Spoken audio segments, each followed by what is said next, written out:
Back at you guys with some more Black History every day. Today we're going back to Wednesday, March 4th, 1932.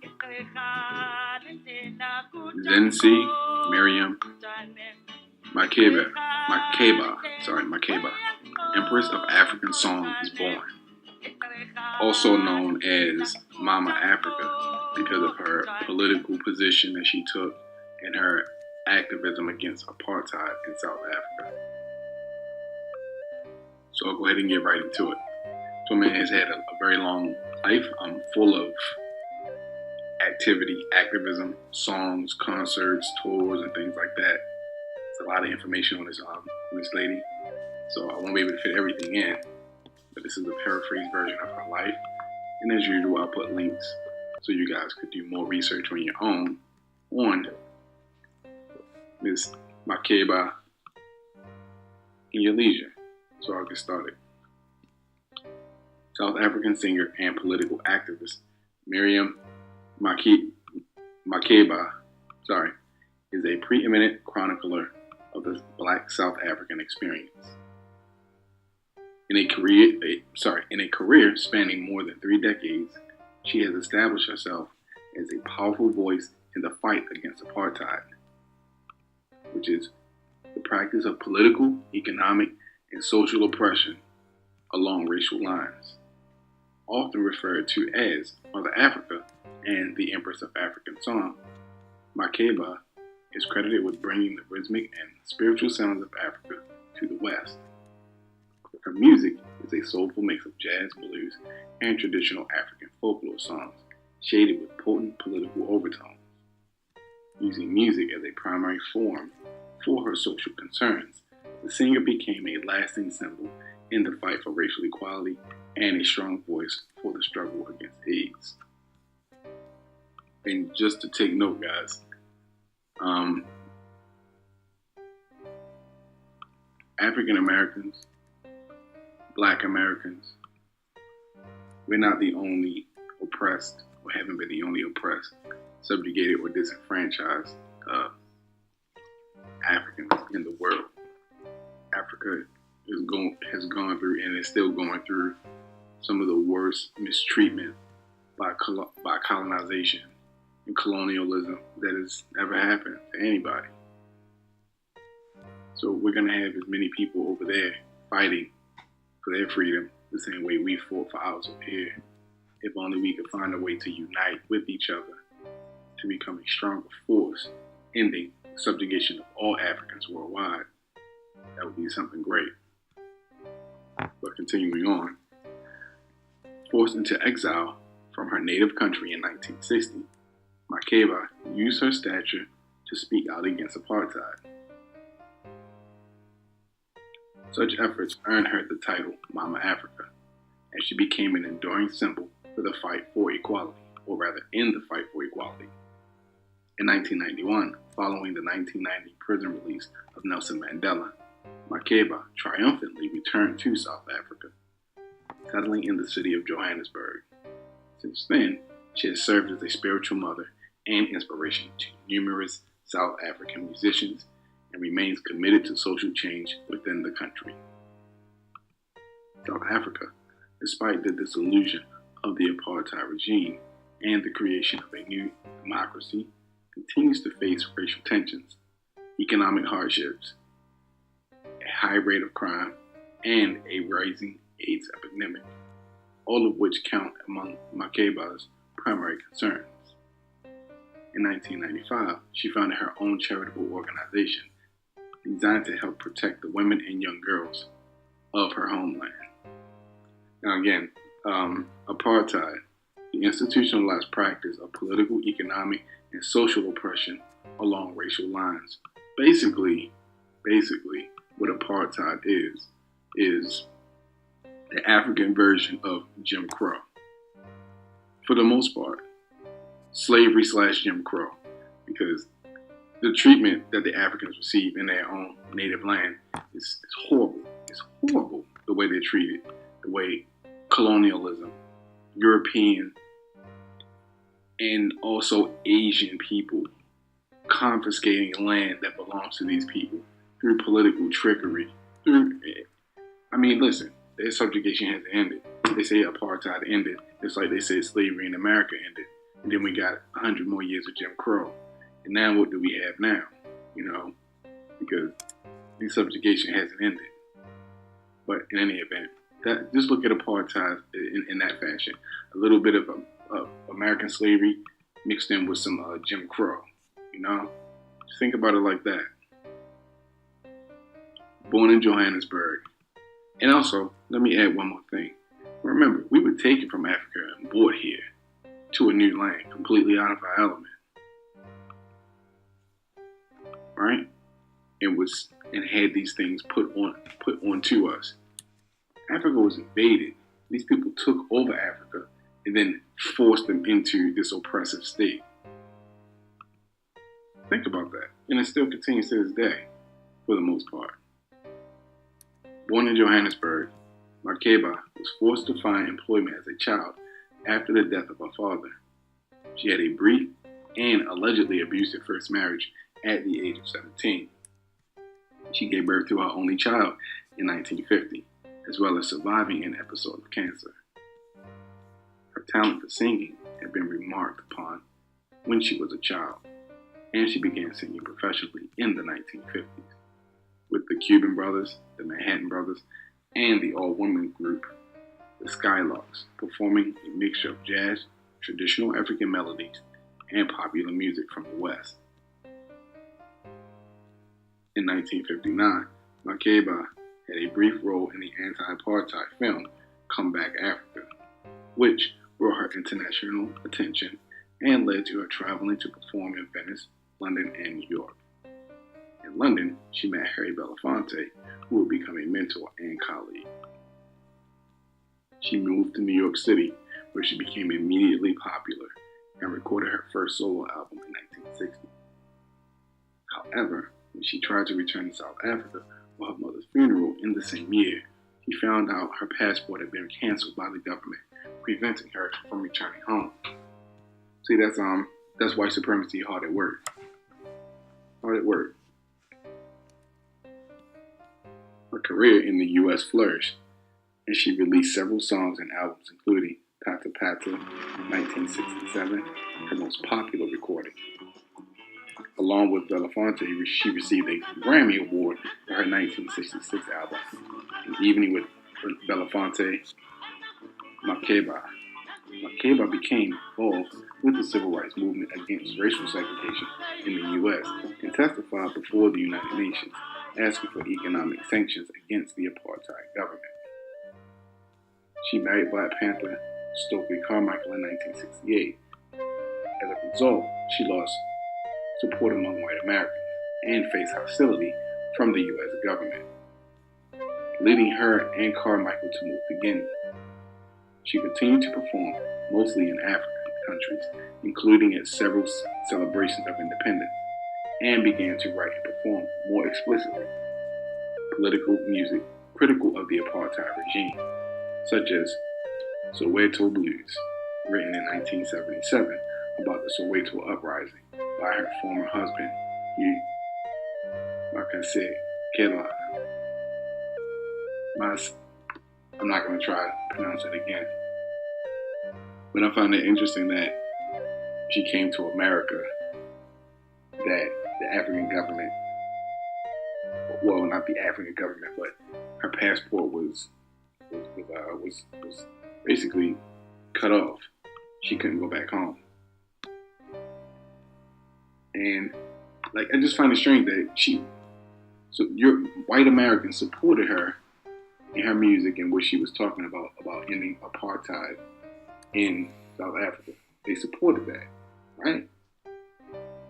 But when she married Stokely Carmichael in support of the ending of Jim Crow in America, they stopped dealing with her. That's just very hypocritical, don't you think? Because, subjugation, disenfranchisement, no matter what you call it, it's still wrong to do to anybody, no matter what continent they're on. Anyway, let's continue. Makeba's father, a school teacher and member of the Xhosa XHOSA tribe, could only choose between two places for his family to live: either a rural tribe reservation where the soil remained uncultivated, or a regulated township near a city. He opted for the latter, and after securing government permission, moved to Prospect Township. Located near Johannesburg, Prospect, Makeba's birthplace, was one of many segregated shanty towns surrounding the city. Typically, the cheaply built homes on the crowded reservations had no electricity or running water, and children had little room outdoors to play. Africans were permitted to work in Johannesburg, where they arrived on designated buses each day, but the law required them to leave in the evenings by a certain time. Man, okay, I have to stop and comment on that. Apartheid is worse. I mean, in modern times, this is just the 20th century, guys. This isn't even in the 19th century dealing with African slavery or Black American slavery. Do you guys hear this? They not only are they not allowed to live in Johannesburg, they're not even allowed to be there after a certain time. I mean, of course, we know what that's like over here. We have certain color curfews in certain cities and counties in America, some of which still goes on to this day. But just take all this in on how these people are being treated over there, how our people are being treated in our homeland. It's happening to us all over the world, guys. In order to help make ends meet, Makeba's mother, a Swazi, took a job as a domestic worker at a white household in Johannesburg. She supplemented her income by illegally selling home-brewed beer. Eventually, she was charged for the offense and spent 6 months in jail. Makeba, then just 18 days old, went with her. Because free public education ceased to exist for black children, when Makeba reached school age, she attended Kilnerton Training Institute, a Methodist school for African children in the South African administrative capital of Pretoria, located a short distance from Johannesburg. Here, she received limited musical training through participation in the school choir, where her vocal talents were readily recognized, as well as the opportunity to perform in public. At the age of 13, Makeba gave her first solo performance before King George VI of England during his visit to South Africa.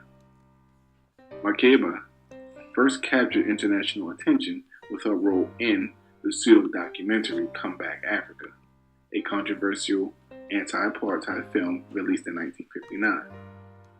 Following the film's showing at the Venice Film Festival, Makeba traveled to London, where she met respected American entertainer and activist Harry Belafonte, which we already know about.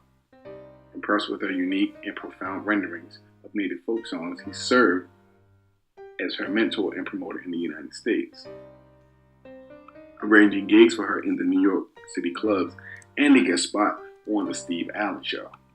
The exposure bore her worldwide acclaim and launched a cross-cultural musical career of epic proportions.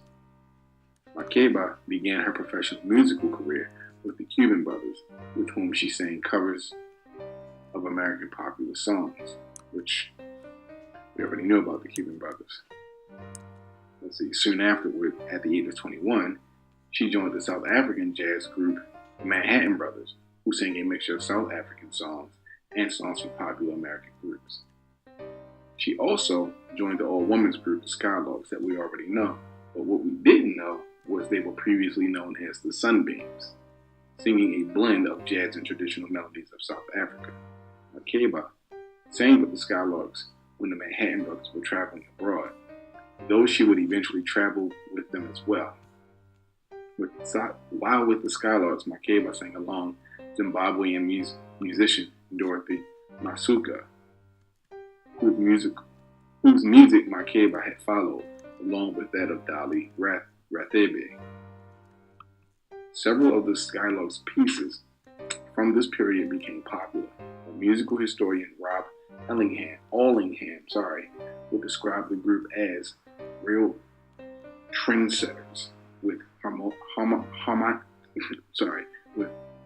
harmonization that had never been heard before. Makeba received no royalties for her work with the Skylarks. While performing with the Manhattan Brothers in 1955, Makeba met the young lawyer Nelson Mandela, and we already know that, who would later remark that he remembered the meeting, and what wasn't said before was, and felt the girl he met, quote unquote, was going to be someone. In 1956, Gallo Tone Records released Lovely Eyes, Makeba's first solo success, in both English and Xhosa. That word again, Xhosa. However, the Xhosa lyrics about a man looking for his beloved in jails and hospitals was replaced with the unrelated and innocuous line, "You tell such lovely lies with your two lovely eyes." In the English version, the record was also released in the US and became the first record from South Africa to chart on the Billboard Top 100. In 1959, Makeba sang the lead female role in the Broadway-inspired South African musical King Kong. Among those in the cast was musician Hugh Masekela. The musical was performed to racially integrated audiences, raising her profile among white South Africans. Also, in 1959, she had a short guest appearance in Come Back, Africa, an anti-apartheid film produced and directed by American independent filmmaker Lionel Rogerson. The film, which blended elements of documentary and fiction, had to be short in secret, as the government was expected to be hostile to it. Makeba's part in it. And I apologize for that, because I think that was supposed to have been shot in secret, but I think that was a typo there that I read. So, sorry about that. Short. She appeared briefly on stage and sang 2 songs. The whole appearance lasted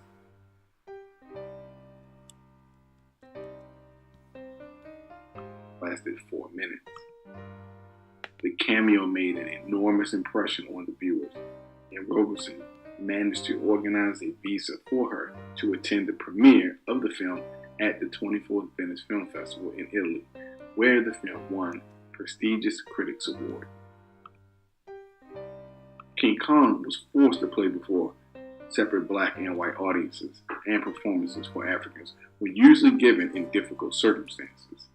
For instance, special transportation arrangements for African audiences had to be made. Shows for blacks were restricted to small halls with an inadequate acoustics, and the production was banned altogether in all-white Pretoria. Nevertheless, in the legislative capital city of Cape Town, whites lined up at dawn to reserve seats to the always sold-out shows. In the end, audiences of both races fell in love with and cheered the voice of the young star, Miriam Makeba, who transformed songs first introduced in King Kong, such as Back of the Moon, into best-selling records.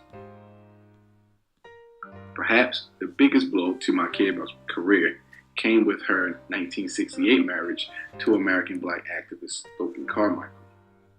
A self-avowed revolutionary, Carmichael took a militant black power stance that was often perceived as divisive and threatening to the existing fabric of American society, which was an oppressive fabric in an oppressive society. Now, just take a second to take into account the minds of people who would actually tell you that because you don't want to be oppressed, there has to be something wrong with you. Just let this sink in. Having long used song as a vehicle to raise social and political awareness, Makeba was stunned by the devastating effects of her marriage on her musical career. Her affiliation with Carmichael effectively eliminated her arena for social expression in the West. In her autobiography, Makeba, My Story, she recalled the curtailment of her success in the United States. Quote, my concerts are being canceled left and right. I learned that people are afraid that my shows will finance radical activities. I can only shake my head. What does Stokely have to do with my singing? End quote. When her record label Reprise refused to honor her contract in the States, Makeba moved with Carmichael to Guinea. Now again, I just see the stark contradiction between her fighting against apartheid and white Americans being supportive of that struggle, and then her getting involved with someone that was involved with the Black Power movement, and again, someone who was trying to fight for American freedom and equality here in America. She would be considered, null and void basically, and ignored by white America. Like, it's the same struggle. In essence, it's the same struggle. Never mind. I'm gonna keep going because I can't even begin to understand the thinking of these people. White American audiences stopped supporting her, and the U.S. government also took an interest in her activities. The Central Intelligence Agency began following her and placing hidden microphones in her apartment, and the Federal Bureau of Investigation also placed her under surveillance. While she and her husband were traveling in the Bahamas, she was banned from returning to the United States and was refused a visa. Also, her record label, which we already know. Now, what wasn't said before when they moved to Guinea. When they got to Guinea, Stokely Carmichael changed his name to Kwame Toure. So for those of you who didn't know that, Makeba would not return to the U.S. again until 1987. She began to perform more frequently in African countries as a number of countries became independent of European colonial powers. Was invited to sing at independent ceremonies, including in Kenya, Angola, and Mozambique. She also became a diplomat for Ghana and was appointed Guinea's official delegate to the United Nations. She separated from Carmichael in 1973 and continued to perform in Europe and Asia, in addition to her African concerts, but not in the United States, where a de facto boycott was in effect. Her performances in Africa were immensely popular. She was described as the highlight of FESTAC, a Pan-African Arts Festival in Nigeria in 1977, and during a performance of Pata Pata in Liberia. The stadium she was singing in was so loud she was unable to complete the song. Pata Pata, like her other songs, had been banned in South Africa. Makeba would later state that it was during this period that she accepted the label Mama Africa. She addressed the United Nations General Assembly again in 1975. So we're coming to the end, guys. Like I said, this woman has done a lot with her life. So it's just not realistic for me to do a video that is any longer than what this one is going to be. So continuing on, in 1990, as a result of a growing movement against apartheid within the country and increasing domestic and international pressure, State President of South Africa, Frederick William de Klerk, reversed the ban on the African National Congress and other anti-apartheid organizations and announced that Nelson Mandela would shortly be released from prison. Mandela, who was effectively released from Victor Verster prison on February the 11th, 1990, persuaded Miriam Makeba to return to South Africa. She returned home on June 10, 1990, on her French passport. In 1991, Makeba, with Dizzy Gillespie, Nina Simone, and Masekela, sorry if I'm saying that wrong, I apologize, recorded and released her studio album, Eyes on Tomorrow. It combined jazz, R&B, pop, and African music, and was a hit in Africa. Makeba and Gillespie then toured the world together to promote it. In November of the same year, she made a guest appearance on The Cosby Show. In 1992, she starred in the film Serafina, which centered on students involved in the 1976 Soweto youth uprising. Makeba portrayed the title character's mother, Angelina, a role which she was described as playing with immense dignity. Many younger South Africans had no idea who Makeba was or what she had struggled for on their behalf. Nonetheless, when she announced her retirement in 2005, she found that she was still popular abroad. Quote, "Everyone keeps calling me and saying, 'You have not come to say goodbye to us,'" end quote. So the farewell tours continued till her death in Naples, where she collapsed on stage after singing in a concert in memory of 6 immigrants from Ghana shot dead last September, an attack blamed on the city's organized crime. When she was in Britain last May with a much younger 8-piece band, led by her grandson Nelson Lumumba Lee, John L. Walters found her in confident, clear-voiced form, defying the limitations placed on her mobility by osteoarthritis. She is survived by Nelson and her granddaughter, Zinzi Monique Lee. Miriam Zinzi Makeba, singer and actress, born March 4, 1932, died November 10, 2008. But she just died this century, 9 years ago. It's a very powerful woman, very powerful singer, and a strong activist against apartheid, and also standing up in America against segregation and Jim Crow here in America and the inequality here. Taking up the charge on this end of the pond also. Another black person, a sister, a queen, who should be remembered throughout history. There's a lot of information out on this sister. I'll put links in the description box to different websites you can go to. I'll also put a link in the description box of a couple of her songs that are on YouTube, so you guys can check out her music. So this has been another day in Black History Every Day. This is Knowledge and Self-Determination. Like, learn, and subscribe, and I'm out. Peace.